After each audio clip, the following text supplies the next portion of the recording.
जहांगीर ऐसे भी एक नंबर का फराड या एक नंबर का धोखेबाज निकला है। गुड्डी के साथ सिर्फ और सिर्फ खाला ही मुखलिस है, बाकी सारा के साथ जो ख़ानदान है इनकी नज़र गुड्डी की दौलत के ऊपर है। ये लोग गुड्डी की जायदाद को हड़प करना चाहते हैं। जहांगीर की भी अब यही सोच है।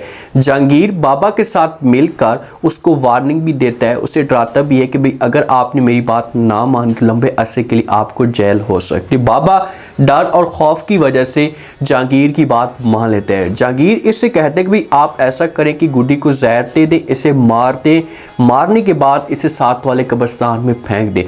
तो वो जहर तो दे देता है, लेकिन ऑडियंस ये सवाल करी कि क्या गुड्डी की डेथ हो जाएगी। अगर गुड्डी की डेथ होती है तो उसके बाद गुड्डी इन लोगों से अपना बदला कैसे लेगी। जहांगीर किसी भी तरह से कोशिश कर रहा है कि एक दफ़ा गुड्डी हमारे हत्थे चढ़ जाए, उसके बाद फिर औरंगजेब वालों के साथ मैंने वो हशर करना है कि ये मुंह दिखाने के काबिल भी नहीं रहेंगे और हमेशा के लिए इनका जो घर होगा, इनका जो ख़ानदान होगा, ये बर्बाद हो जाएगा। अब किसी भी तरह से पुलिस वाला और ये जहांगीर मिलकर जो वो कोशिश करते हैं और ये गुड्डी तक पहुंच जाते हैं। इसे ऐसे बंदे के साथ मुलाकात करते हैं और वो उन्हें बताते हैं कि भाई ये जो गुड्डी है, वो जो बच्ची है, इसे एक बाबा के पास है, आप उसके पास पहुँचे। ये जाते हैं उसके पास। पहले तो वो इनकार करता है, लेकिन जहांगीर उसे जब डराता है तो ऐसे ऐसे सब कुछ उगलना शुरू हो जाता है और सारी की सारी कहानी बता देता है A to Z कि गुड्डी जब वो इस तरह से मिली बेहोशी की हालत में, फिर मैं अपने घर में लेकर आया, इसे कुछ मेडिसिन दी और ऐसे ऐसा फिर इसकी जो हालत है ये बेहतर होना शुरू हो चुकी है। जहांगीर कहता है कि अच्छा चलो ठीक है, ये जो आपने काम किया ये अच्छा किया, लेकिन अगला जब हम आपको टारगेट देते हैं आपने हर सूरत में बात मानी। तो बाबा कहते हैं कौन सा टारगेट। तो जहांगीर कहता है कि आप ऐसा करें कि गुड्डी को मार दे। तो पहले तो बाबा इनकार करता है, वो कहते हैं कि ऐसा काम नहीं कर सकता, अगर मैंने उसे मार दिया, पुलिस को पता चल गया, पुलिस ने तफ्तीश की, तो सारा का सारा जो इल्ज़ाम होगा ये मेरे ऊपर आ जाएगा और मुझे सारी जिंदगी फिर जेल हो जाएगी। तो जहांगीर समझाने की कोशिश करता है और कहते हैं भी आपको परेशान नहीं होना, ये जो पुलिस वाला है SHO ये भी हमारे साथ मिला हुआ है। तो ये अब टारगेट इसे दे देते हैं और इसे धमकी भी देते हैं कि अगर आपने किसी किस्म का कोई भी धोखा दिया या किसी किस्म का कोई भी फ्रॉड किया, जब बात ना मानी तो हम आपको नहीं छोड़ेंगे। तो ये कहते हैं कि चलो ठीक है, अभी मैं ऐसा करता हूँ कि गुड्डी को जहर दूंगा और जहर देने के बाद फिर जब गुड्डी की हालत ख़राब होगी तो इसे कब्रिस्तान में जाकर फेंक दूंगा। जहांगीर ये भी टारगेट देता है। तो यहाँ से जहांगीर का जो काम होता है ये तो फाइनल हो जाता है ना, ये तो समझो कि इसके साथ काम पक्का करके निकल जाता है। अब जहांगीर के घर में पुलिस आई थी तो इसे बड़ा गुस्सा होता है कि भाई औरंगजेब ने मेरे घर में पुलिस क्यों भेजी है। इसी वजह से पहुंच जाता है पुलिस को लेकर औरंगजेब के घर में। औरंगजेब वाले पहले बड़े परेशान होते हैं, जो खाने की टेबल पे बैठे होते हैं। अब औरंगजेब के दिल में ठीक है, उसके दिल में ऐसा ऐसा बोक्स आना शुरू हो चुका है, लेकिन वो इतना जुल्म नहीं करता था। वो इस मामले में परेशान भी है कि भाई आखिरकार गुड्डी चली कहाँ गई है। तो जब पुलिस आती है तो फौरन औरंगजेब को पकड़ लेती है। जब औरंगजेब को पकड़ती है तो औरंगजेब शोर मचाना शुरू कर देता है। ये जहांगीर के साथ भी बात करता है, ये SHO के साथ भी बात करता है कि मेरा कसूर क्या है जो आप मेरे साथ ऐसा करें, मुझे बताएं तो सही, प्लीज़ आप लोग मेरे साथ ऐसा मत करें। तो वहाँ पर SHO को भी बात नहीं सुनता और ये औरंगजेब को कहता है कि थाने में ही चलकर आपको पता चल जाएगा कि आपका कसूर क्या है। आपने एक नन्ही सी बच्ची को जो वो अगवा किया, अगवा करवाने के बाद फिर उसे मार दिया। तो ये बातें जब औरंगजेब सुनता है तो बड़ा परेशान हो जाता है।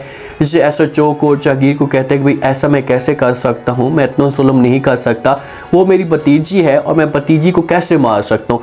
ये बेचारा तो अब कोई भी ऐसी बात नहीं माने, इसका तो दिल साफ होता है और ये बार बार इनकार करता है कि मैंने ऐसा कुछ भी नहीं किया। लेकिन अब SHO मिला हुआ है तो कैसे छोड़ सकता है औरंगजेब को। वजह से पुलिस लेकर यहाँ से जाने लगती है। सासी बीच में आती है, शोर मचाती है, इनको समझाने की कोशिश करती है और कहती है कि पुलिस मेरे हस्बैंड का कोई कसूर नहीं है, आप मेरे हस्बैंड के साथ ऐसा मत करें, आप मेरे हस्बैंड के साथ ज्यादती करें। तो SHO से डंडा दिखाता है और कहते हैं कि खबरदार, अगर आपने बीच में आने की कोशिश की या किसी किस्म का कोई भी शोर मचाया तो फिर आपका भी नाम दे दूंगा और आपको पुलिस ऐसे पकड़ कर लेकर चली जाएगी। तो फिर शाजी को यहाँ पर चुप लग जाती है, बिल्कुल एक साइड पे खड़ी हो जाती है। शाजी अब डरी हुई है, उसके ऊपर इतना खौफ तारी है कि भाई ये सब कुछ कैसे हो गया, गुड्डी की जान कैसे चली गई, गुड्डी की डेथ कैसे हो गई, इस बात के ऊपर शाजी यकीन नहीं कर रही होती। अब इस खानदान का इस मामले पे अगर देखा जाए ना तो इनका किसी किस्म का कोई कसूर नहीं है, ये तो ऐसी इनके ऊपर मुसीबत आई हुई है।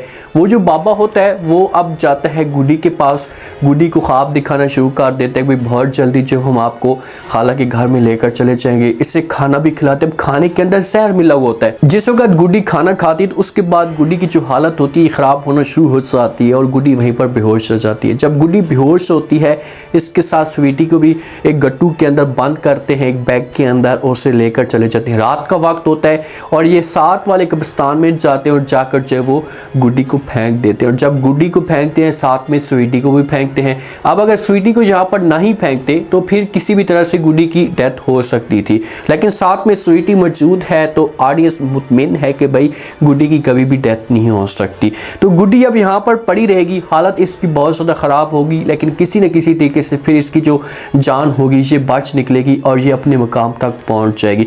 जो हमारा औरंगज़ेब है, इसे जिस वक्त पुलिस स्टेशन में लेकर जाते हैं तो इसके ऊपर जो वो पुलिस वाले जुल्म के पहाड़ तोड़ देते हैं, इसे इतना मारते हैं, इसे इतना जो वो घसीटते हैं कि इसकी हालत बहुत ज़्यादा ख़राब हुई पड़ी होती है।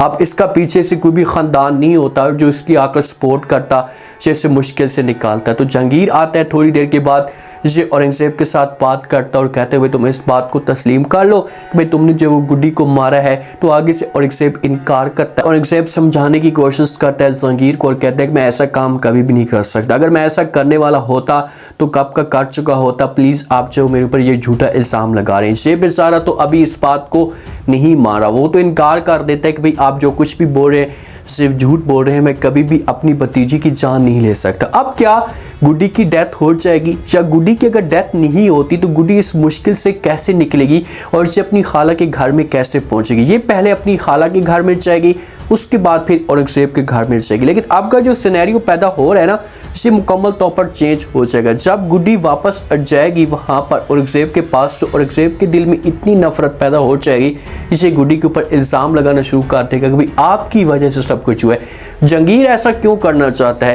पहले जैसा माहौल बना हुआ था ना, तो लोग ये समझ रहे थे कि भाई जहांगीर मुखलिस है गुड्डी के साथ और जो कुछ भी औरंगज़ेब वालों के साथ कर रहे थे वो ठीक कर रहे हैं, लेकिन उसकी भी एक सोच है और वो भी अपना मकसद निकालना चाहता है। वो इतना मुखलिस होता, ये इतना ठीक होता तो ये गुड्डी को कभी भी जहर ना दिलवाता और गुड्डी को मरवाने की कोशिश ना करता। ये गुड्डी को मरवाना चाहता है, औरंगज़ेब को जो वो पुलिस के हवाले करना चाहता है, सारी उम्र के लिए इसे जो वो सज़ा दिलवाना चाहता है और उसके बाद फिर शाहजी को ब्लैकमेल करके गुड्डी की जायदाद हासिल करना चाहता है। अब ये जब घर आएगा, इसके सामने बेगम आएगी, आकर पूछेगी कि भाई क्या बना, गुड्डी वापस आई है, गुड्डी मिली है या नहीं मिली? तो आगे से जहांगीर चौगड़ से इनकार कर देगा, झूठ बोलेगा कि भाई गुड्डी की डेथ हो चुकी है, हमें इस जगह पर मिली है, हमें जो इस मामले पे तफ्तीश मज़ीद करनी होगी और मुझे पूरा यकीन है ये सब कुछ औरंगज़ेब वालों ने किया। तो जब ये बातें गुड्डी की खालत सुनेगी तो वो तो इनकार कर देगी और कहेगी ऐसा कुछ भी नहीं हो सकता और कभी भी ऐसा काम नहीं हो सकता, मैं इस बात के ऊपर यकीन नहीं कर सकती। अब जहांगीर थोड़े से टाइम के लिए मुतमिन हो जाएगा कि भाई गुड्डी की डेथ हो चुकी है, गुड्डी मर चुकी है। जब अपना काम स्टार्ट करना शुरू कर देगा, लेकिन अचानक से फिर गुड्डी की दोबारा से एंट्री होगी तो ये सारे के सारे जो ख़ानदान वाले होंगे से बड़े शॉक्ड हो जाएंगे। जहांगीर को इस मामले में नहीं पता कि भाई ये जो स्वीटी है ये कितनी हेल्प करती है गुड्डी की, तो गुड्डी की ऐसे कैसे जान हो सकती है। किसी न किसी तरीके से गुड्डी की हेल्प जरूर करेगी। अब देखते हैं कि ये गुड्डी को इस मुश्किल से कैसे निकालती है।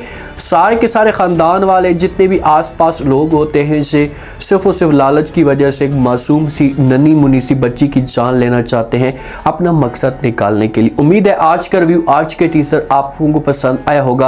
आपने कमेंट सेक्शन में अपनी कीमती लास्ट में आपको क्या लगता है क्या नेक्स्ट आने वाले के साथ में जैसे जैसे माहौल बनता जा रहा है तो क्या यहाँ पर जब वो गुड्डी की डेथ हो जाएगी? अगर गुड्डी की डेथ नहीं होती तो गुड्डी इस मुश्किल से कैसे निकलेगी? अगर मुश्किल से निकलती है, हालत बेहतर होती तो क्या ये अपनी खाला के घर में जाकर पहुंच पाएगी? लास्ट में फीडबैक दें और चैनल को लास्ट में सब्सक्राइब कर दें। शुक्रिया।